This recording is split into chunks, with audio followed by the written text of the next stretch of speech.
In the garden. In each century since the beginning of the world wonderful things have been discovered.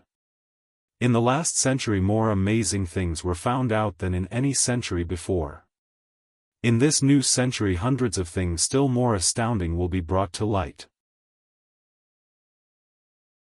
At first people refuse to believe that a strange new thing can be done, then they begin to hope it can be done, then they see it can be done, then it is done, and all the world wonders why it was not done centuries ago. One of the new things people began to find out in the last century was that thoughts, just mere thoughts, are as powerful as electric batteries, as good for one as sunlight is, or as bad for one as poison. To let a sad thought or a bad one get into your mind is as dangerous as letting a scarlet fever germ get into your body. If you let it stay there after it has got in, you may never get over it as long as you live. So long as Mistress Mary's mind was full of disagreeable thoughts about her dislikes and sour opinions of people and her determination not to be pleased by or interested in anything, she was a yellow-faced, sickly, bored and wretched child. Circumstances, however, were very kind to her, though she was not at all aware of it. They began to push her about for her own good. When her mind gradually filled itself with robins, and moorland cottages crowded with children, with queer crabbed old gardeners and common little Yorkshire housemaids, with springtime and with secret gardens coming alive day by day, and also with a moor boy and his creatures, there was no room left for the disagreeable thoughts which affected her liver and her digestion and made her yellow and tired. So long as Colin shut himself up in his room and thought only of his fears and weakness and his detestation of people who looked at him and reflected hourly on humps and early death, he was a hysterical half-crazy little hypochondriac who knew nothing of the sunshine and the spring, and also did not know that he could get well and could stand upon his feet if he tried to do it. When new beautiful thoughts began to push out the old hideous ones, life began to come back to him. His blood ran healthily through his veins and strength poured into him like a flood. His scientific experiment was quite practical and simple, and there was nothing weird about it at all. Much more surprising things can happen to anyone who, when a disagreeable or discouraged thought comes into his mind, just has the sense to remember in time and push it out by putting in an agreeable, determinately courageous one. Two things cannot be in one place. Where you tend a rose, my lad, a thistle cannot grow. While the secret garden was coming alive and two children were coming alive with it, there was a man wandering about certain faraway beautiful places in the Norwegian fjords and the valleys and mountains of Switzerland, and he was a man who for 10 years had kept his mind filled with dark and heartbroken thinking. He had not been courageous. He had never tried to put any other thoughts in the place of the dark ones. He had wandered by blue lakes and thought them, he had lain on mountainsides with sheets of deep blue gentians blooming all about him and flower breaths filling all the air, and he had thought them. A terrible sorrow had fallen upon him when he had been happy, and he had let his soul fill itself with blackness and had refused obstinately to allow any rift of light to pierce through. He had forgotten and deserted his home and his duties. When he traveled about, darkness so brooded over him that the sight of him was a wrong done to other people, because it was as if he poisoned the air about him with gloom. Most strangers thought he must be either half mad or a man with some hidden crime on his soul. He was a tall man with a drawn face and crooked shoulders, and the name he always entered on hotel registers was Archibald Craven, Misselthwaite Manor, Yorkshire, England. He had travelled far and wide since the day he saw Mistress Mary in his study and told her she might have her bit of earth. He had been in the most beautiful places in Europe, though he had remained nowhere more than a few days. He had chosen the quietest and remotest spots. He had been on the tops of mountains whose heads were in the clouds and had looked down on other mountains when the sun rose and touched them with such light as made it seem as if the world were just being born. But the light had never seemed to touch himself until one day when he realized that for the first time in 10 years a strange thing had happened. He was in a wonderful valley in the Austrian Tyrol and he had been walking alone through such beauty as might have lifted any man's soul out of shadow. He had walked a long way and it had not lifted his. But at last he had felt tired and had thrown himself down to rest on a carpet of moss by a stream. It was a clear little stream which ran quite merrily along on its narrow way through the luscious damp greenness. Sometimes it made a sound rather like very low laughter as it bubbled over and round stones. He saw birds come and dip their heads to drink in it and then flick their wings and fly away. It seemed like a thing alive and yet its tiny voice made the stillness seem deeper. The valley was very, very still. As he sat gazing into the clear running of the water, Archibald Craven gradually felt his mind and body both grow quiet as the valley itself. He wondered if he were going to sleep, but he was not. He sat and gazed at the sunlit water and his eyes began to see things growing at its edge. There was one lovely mass of blue forget-me-nots growing so close to the stream that its leaves were wet, and at these he found himself looking as he remembered he had looked at such things years ago. He was actually thinking tenderly how lovely it was and what wonders of blue its hundreds of little blossoms were. He did not know that just that simple thought was slowly filling his mind, filling it until other things were softly pushed aside. It was as if a sweet clear spring had begun to rise in a stagnant pool and had risen and risen until at last it swept the dark water away. But of course he did not think of this himself. He only knew that the valley seemed to grow quieter and quieter as he sat and stared at the bright delicate blueness. He did not know how long he sat there or what was happening to him, but at last he moved as if he were awakening and he got up slowly and stood on the moss carpet, drawing a long, deep, soft breath and wondering at himself. Something seemed to have been unbound and released in him, very quietly. "What is it?" he said, almost in a whisper, and he passed his hand over his forehead. "I almost feel as if I were alive. I do not know enough about the wonderfulness of undiscovered things to be able to explain how this had happened to him. Neither does anyone else yet." He did not understand at all himself, but he remembered this strange hour months afterward when he was at Misselthwaite again, and he found out quite by accident that on this very day Colin had cried out as he went into the secret garden, "I am going to live forever and ever and ever." The singular calmness remained with him the rest of the evening and he slept a new reposeful sleep, but it was not with him very long. He did not know that it could be kept. By the next night he had opened the doors wide to his dark thoughts and they had come trooping and rushing back. He left the valley and went on his wandering way again. But, strange as it seemed to him, there were minutes, sometimes half hours when, without his knowing why, the black burden seemed to lift itself again and he knew he was a living man and not a dead one.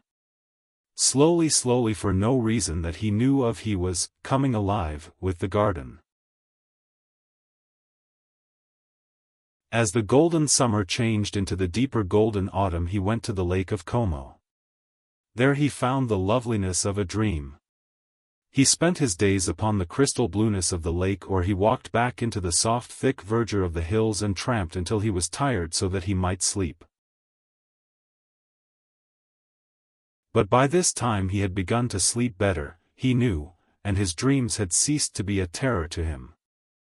Perhaps, he thought, my body is growing stronger. It was growing stronger, but because of the rare peaceful hours when his thoughts were changed, his soul was slowly growing stronger, too.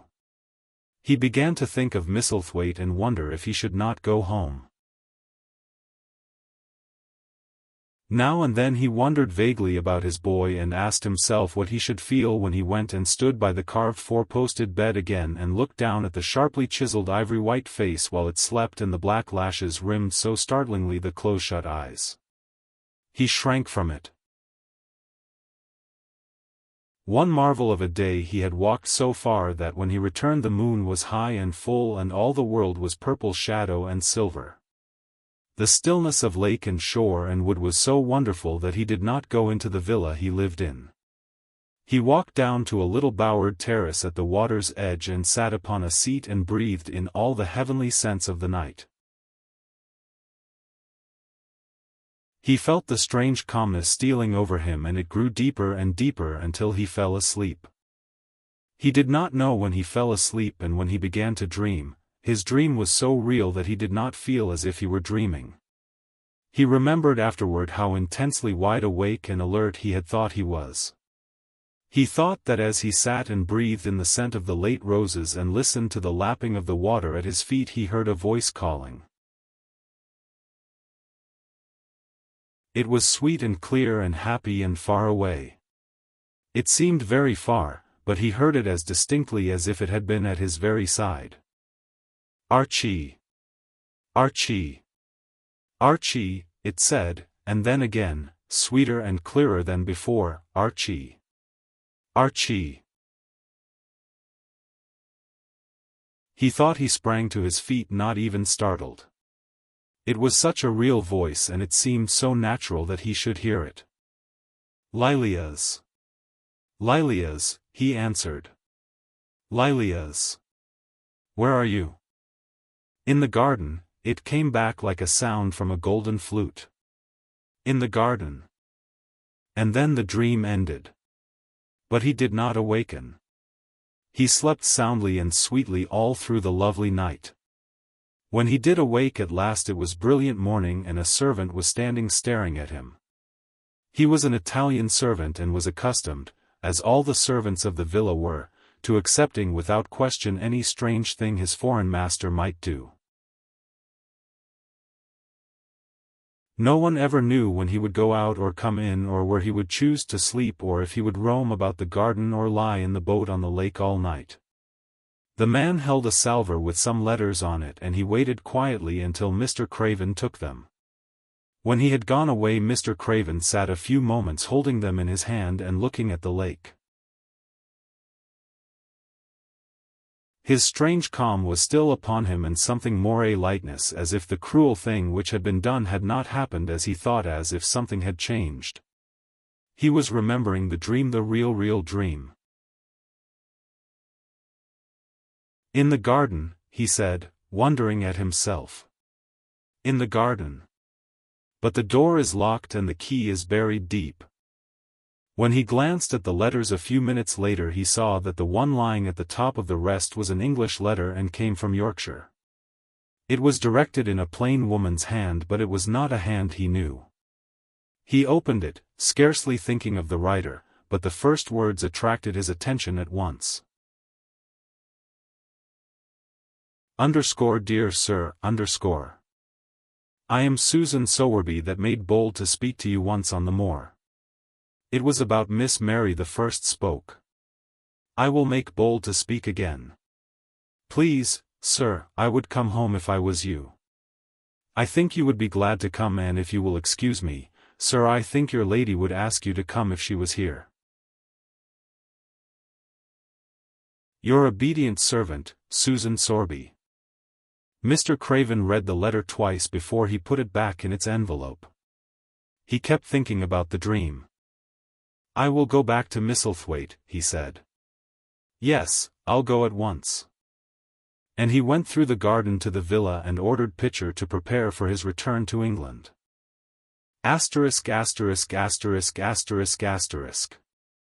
In a few days he was in Yorkshire again, and on his long railroad journey he found himself thinking of his boy as he had never thought in all the 10 years past. During those years he had only wished to forget him. Now, though he did not intend to think about him, memories of him constantly drifted into his mind.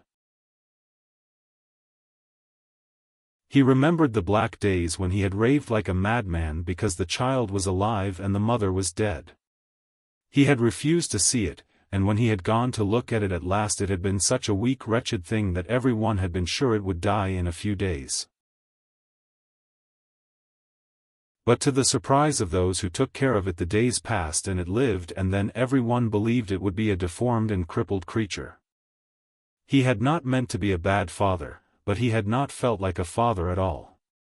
He had supplied doctors and nurses and luxuries, but he had shrunk from the mere thought of the boy and had buried himself in his own misery.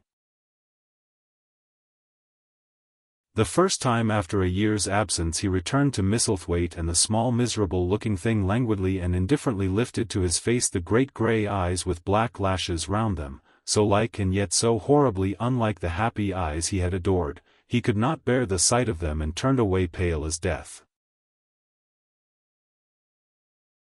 After that he scarcely ever saw him except when he was asleep, and all he knew of him was that he was a confirmed invalid, with a vicious, hysterical, half-insane temper. He could only be kept from furies dangerous to himself by being given his own way in every detail. All this was not an uplifting thing to recall, but as the train whirled him through mountain passes and golden plains the man who was coming alive began to think in a new way, and he thought long and steadily and deeply. "Perhaps I have been all wrong for 10 years, he said to himself. 10 years is a long time. It may be too late to do anything, quite too late. What have I been thinking of? Of course this was the wrong magic to begin by saying, too late. Even Colin could have told him that. But he knew nothing of magic, either black or white. This he had yet to learn. He wondered if Susan Sowerby had taken courage and written to him only because the motherly creature had realized that the boy was much worse, was fatally ill. If he had not been under the spell of the curious calmness which had taken possession of him, he would have been more wretched than ever. But the calm had brought a sort of courage and hope with it. Instead of giving way to thoughts of the worst, he actually found he was trying to believe in better things. Could it be possible that she sees that I may be able to do him good and control him, he thought. I will go and see her on my way to Misselthwaite. But when on his way across the moor he stopped the carriage at the cottage, 7 or 8 children who were playing about gathered in a group and bobbing 7 or 8 friendly and polite curtsies told him that their mother had gone to the other side of the moor early in the morning to help a woman who had a new baby. Our Dickon, they volunteered, was over at the manor working in one of the gardens where he went several days each week. Mr. Craven looked over the collection of sturdy little bodies and round red-cheeked faces, each one grinning in its own particular way, and he awoke to the fact that they were a healthy, likable lot. He smiled at their friendly grins and took a golden sovereign from his pocket and gave it to our Elizabeth Ellen, who was the oldest. If you divide that into 8 parts there will be half a crown for each of you, he said. Then amid grins and chuckles and bobbing of curtsies he drove away, leaving ecstasy and nudging elbows and little jumps of joy behind. The drive across the wonderfulness of the moor was a soothing thing. Why did it seem to give him a sense of homecoming which he had been sure he could never feel again, that sense of the beauty of land and sky and purple bloom of distance, and a warming of the heart at drawing nearer to the great old house which had held those of his blood for 600 years. How he had driven away from it the last time, shuddering to think of its closed rooms and the boy lying in the 4-posted bed with the brocaded hangings. Was it possible that perhaps he might find him changed a little for the better, and that he might overcome his shrinking from him? How real that dream had been, how wonderful and clear the voice which called back to him, in the garden, in the garden. I will try to find the key, he said. I will try to open the door. I must, though I don't know why. When he arrived at the manor, the servants who received him with the usual ceremony noticed that he looked better and that he did not go to the remote rooms where he usually lived attended by Pitcher. He went into the library and sent for Mrs. Medlock. She came to him somewhat excited and curious and flustered. "How is Master Colin, Medlock?" he inquired. "Well, sir," Mrs. Medlock answered, he's different, in a manner of speaking." "Worse?" he suggested. Mrs. Medlock really was flushed. "Well, you see, sir," she tried to explain, "neither Dr. Craven, nor the nurse, nor me can exactly make him out." "Why is that?" "To tell the truth, sir, Master Colin might be better and he might be changing for the worse. His appetite, sir, is past understanding and his ways." "Has he become more peculiar?" her master asked, knitting his brows anxiously. "That's it, sir. He's growing very peculiar when you compare him with what he used to be. He used to eat nothing and then suddenly he began to eat something enormous and then he stopped again all at once and the meals were sent back just as they used to be. You never knew, sir, perhaps, that out of doors he never would let himself be taken. The things we've gone through to get him to go out in his chair would leave a body trembling like a leaf. He'd throw himself into such a state that Dr. Craven said he couldn't be responsible for forcing him. Well, sir, just without warning not long after one of his worst tantrums he suddenly insisted on being taken out every day by Miss Mary and Susan Sowerby's boy Dickon that could push his chair. He took a fancy to both Miss Mary and Dickon brought his tame animals, and, if you'll credit it, sir, out of doors he will stay from morning until night." "How does he look?" was the next question. "If he took his food natural, sir, you'd think he was putting on flesh, but we're afraid it may be a sort of bloat. He laughs sometimes in a queer way when he's alone with Miss Mary. He never used to laugh at all. Dr. Craven is coming to see you at once, if you'll allow him. He never was as puzzled in his life." "Where is Master Colin now?" Mr. Craven asked. "In the garden, sir. He's always in the garden though not a human creature is allowed to go near for fear they'll look at him." Mr. Craven scarcely heard her last words. "In the garden," he said, and after he had sent Mrs. Medlock away he stood and repeated it again and again. "In the garden." He had to make an effort to bring himself back to the place he was standing in, and when he felt he was on earth again he turned and went out of the room. He took his way, as Mary had done, through the door in the shrubbery and among the laurels and the fountain beds.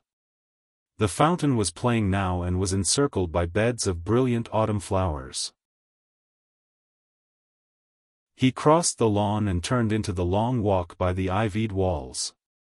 He did not walk quickly, but slowly, and his eyes were on the path. He felt as if he were being drawn back to the place he had so long forsaken, and he did not know why. As he drew near to it his step became still more slow. He knew where the door was even though the ivy hung thick over it, but he did not know exactly where it lay, that buried key. So he stopped and stood still, looking about him, and almost the moment after he had paused he started and listened, asking himself if he were walking in a dream. The ivy hung thick over the door, the key was buried under the shrubs, no human being had passed that portal for 10 lonely years, and yet inside the garden there were sounds. They were the sounds of running, scuffling feet seeming to chase round and round under the trees. They were strange sounds of lowered, suppressed voices, exclamations and smothered joyous cries. It seemed actually like the laughter of young things, the uncontrollable laughter of children who were trying not to be heard but who in a moment or so as their excitement mounted would burst forth. What in heaven's name was he dreaming of? What in heaven's name did he hear? Was he losing his reason and thinking he heard things which were not for human ears? Was it that the far clear voice had meant? And then the moment came, the uncontrollable moment when the sounds forgot to hush themselves. The feet ran faster and faster. They were nearing the garden door. There was quick, strong young breathing and a wild outbreak of laughing shouts which could not be contained, and the door in the wall was flung wide open, the sheet of ivy swinging back, and a boy burst through it at full speed and, without seeing the outsider, dashed almost into his arms. Mr. Craven had extended them just in time to save him from falling as a result of his unseeing dash against him, and when he held him away to look at him in amazement at his being there, he truly gasped for breath. He was a tall boy and a handsome one. He was glowing with life, and his running had sent splendid color leaping to his face.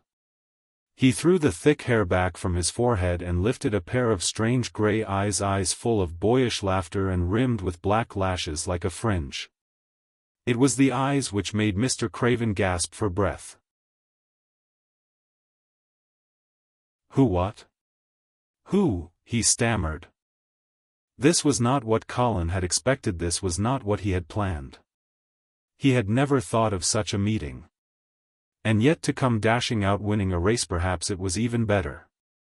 He drew himself up to his very tallest. Mary, who had been running with him and had dashed through the door too, believed that he managed to make himself look taller than he had ever looked before, inches taller. "Father," he said, "I'm Colin. You can't believe it. I scarcely can myself. I'm Colin." Like Mrs. Medlock, he did not understand what his father meant when he said hurriedly, "In the garden. In the garden." "Yes," hurried on Colin. "It was the garden that did it, and Mary and Dickon and the creatures and the magic. No one knows. We kept it to tell you when you came. I'm well, I can beat Mary in a race. I'm going to be an athlete." He said it all so like a healthy boy, his face flushed, his words tumbling over each other in his eagerness, that Mr. Craven's soul shook with unbelieving joy. Colin put out his hand and laid it on his father's arm. "Aren't you glad, father?" he ended. "Aren't you glad? I'm going to live forever and ever and ever." Mr. Craven put his hands on both the boy's shoulders and held him still. He knew he dared not even try to speak for a moment. "Take me into the garden, my boy," he said at last. "And tell me all about it." And so they led him in. The place was a wilderness of autumn gold and purple and violet blue and flaming scarlet, and on every side were sheaves of late lilies standing together, lilies which were white and ruby. He remembered well when the first of them had been planted that just at this season of the year their late glories should reveal themselves. Late roses climbed and hung and clustered, and the sunshine deepening the hue of the yellowing trees made one feel that one stood in an embowered temple of gold. The newcomer stood silent, just as the children had done when they came into its grayness. He looked round and round. "I thought it would be dead," he said. "Mary thought so at first," said Colin. "But it came alive." Then they sat down under their tree, all but Colin, who wanted to stand while he told the story. It was the strangest thing he had ever heard, Archibald Craven thought, as it was poured forth in headlong boy fashion. Mystery and magic and wild creatures, the weird midnight meeting, the coming of the spring, the passion of insulted pride which had dragged the young Rajah to his feet to defy old Ben Weatherstaff to his face. The odd companionship, the play acting, the great secret so carefully kept. The listener laughed until tears came into his eyes, and sometimes tears came into his eyes when he was not laughing. The athlete, the lecturer, the scientific discoverer was a laughable, lovable, healthy young human thing. "Now," he said at the end of the story, "it need not be a secret any more. I dare say it will frighten them nearly into fits when they see me, but I am never going to get into the chair again. I shall walk back with you, father, to the house." ***************** Ben Weatherstaff's duties rarely took him away from the gardens, but on this occasion he made an excuse to carry some vegetables to the kitchen, and being invited into the servants' hall by Mrs. Medlock to drink a glass of beer, he was on the spot as he had hoped to be when the most dramatic event Misselthwaite Manor had seen during the present generation actually took place. One of the windows looking upon the courtyard gave also a glimpse of the lawn. Mrs. Medlock, knowing Ben had come from the gardens, hoped that he might have caught sight of his master and even by chance of his meeting with Master Colin. "Did you see either of them, Weatherstaff?" she asked. Ben took his beer mug from his mouth and wiped his lips with the back of his hand. That I did," he answered with a shrewdly significant air. "Both of them?" suggested Mrs. Medlock. "Both of 'em," returned Ben Weatherstaff. "Thank ye kindly, ma'am, I could sup up another mug of it." "Together," said Mrs. Medlock, hastily overfilling his beer mug in her excitement. "Together, ma'am," and Ben gulped down half of his new mug at one gulp. "Where was Master Colin? How did he look? What did they say to each other?" "I didna hear that," said Ben, along only be in, on step-ladder lookin' over wall. "But I'll tell thee this. There's been things goin' on outside as you house people knows nowt about. And what they'll find out soon." And it was not 2 minutes before he swallowed the last of his beer and waved his mug solemnly toward the window which took in through the shrubbery a piece of the lawn. "Look there," he said, "if th's curious. Look what's comin' across grass." When Mrs. Medlock looked, she threw up her hands and gave a little shriek, and every man and woman servant within hearing bolted across the servants' hall and stood looking through the window with their eyes almost starting out of their heads. Across the lawn came the master of Misselthwaite, and he looked as many of them had never seen him. And by his side, with his head up in the air and his eyes full of laughter, walked as strongly and steadily as any boy in Yorkshire Master Colin. The end.